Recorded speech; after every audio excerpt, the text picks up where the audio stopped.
So this section is kind of big. It's electron configurations, valence electrons, and ions and charges. I'll try and go over all of it as I'm going. I might have to like block it out a little bit though. So Al, aluminum, has an atomic number of 13. That means that's like the total number that are like 1s, 2s, they'll all add up to that. So we'll start with 1s, like S has 2, P has 6, D has 10, and F has 14. So we'll start with 1s2, then that's done. 2s2, 2s2, 2p6, 2p6, 3s2. So that's 2, 4, 10, 11, 12, and we have 13. So we only need one in the next one, so 3p1, 3p1. So that is the electron configuration for just aluminum. Now, if you see aluminum 3+, I'll make that more obvious. If you see aluminum 3+ on the test, that means it's not the aluminum element, that means it's an aluminum ion, which means you have to treat it a little special. So, because it's in the group 3A, aluminum loses 3 electrons, which means it has a charge of +3. So, it's in the group 3A, it loses 3 electrons, and also you won't be able to take your own periodic tables on the final, so just make sure you know this stuff. You won't just write it on your periodic table and think you'll be fine. But it's in 3A, it loses 3, which means it has a charge of +3. If it loses, it becomes positive. If it gains, it becomes negative. So it's in 3A, loses 3, charge 3+, and that means it is a cation. Cations are the positive ones, or just a cation. So that, like, it'll say, like, ion and charge. Like, I'm pretty sure this is what she wants. She wants loses 3, it'll have a charge of +3, and then it'll be a cation.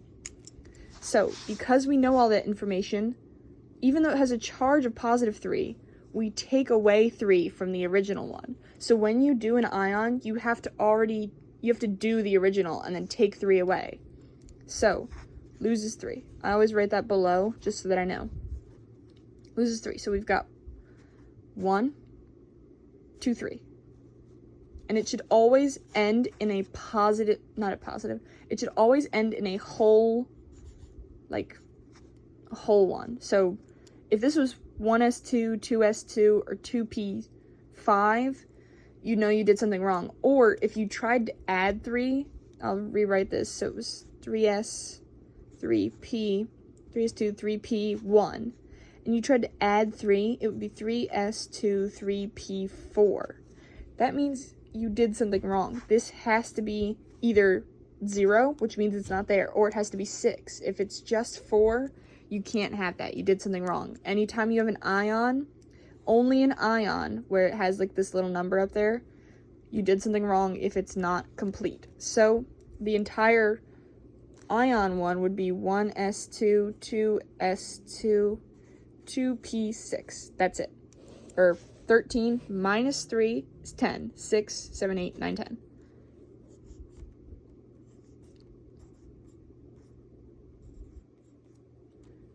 Boom.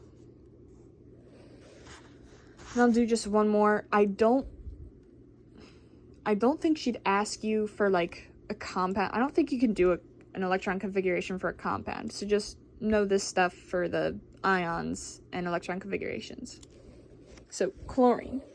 Chlorine is 17. So I'll use the same one up there. It's just 17. I forgot to write it up there. 13. 17.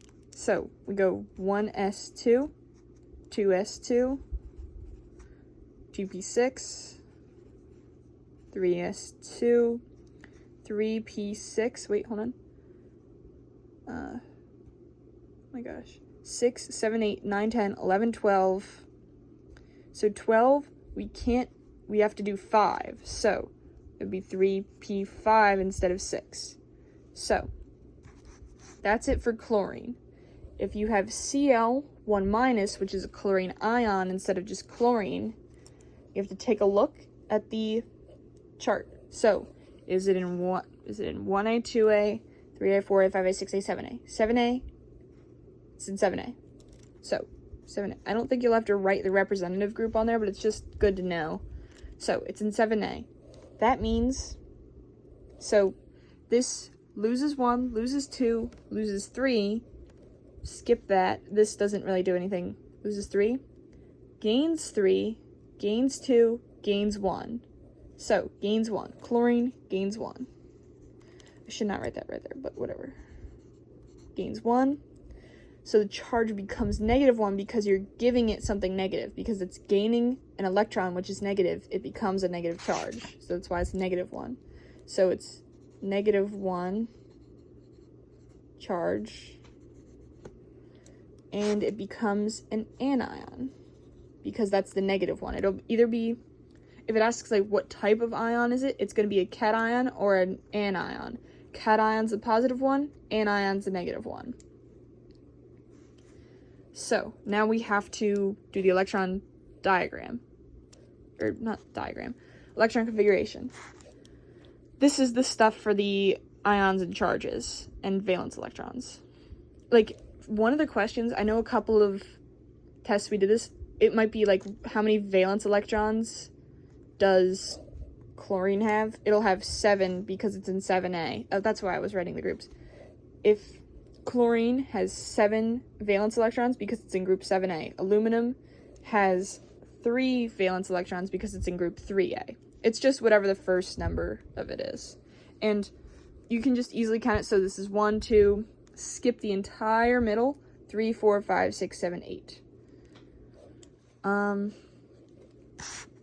That's that. And so now we have to decide, because it's a negative and it gains 1, so we have to add 1 to this one, which is really nice. So 5 plus 1 becomes 3p6. It's whole, it's good, and then we just have to rewrite the whole thing over here. So 1s2, 2s2, 2p6, 3s2, and instead of 3p5, it's 3p6 because we gained 1. So chlorine 1 minus. Boom. That's it for electron configuration. And valence electrons and ions and charges. I just did all that at the same time because it was easier.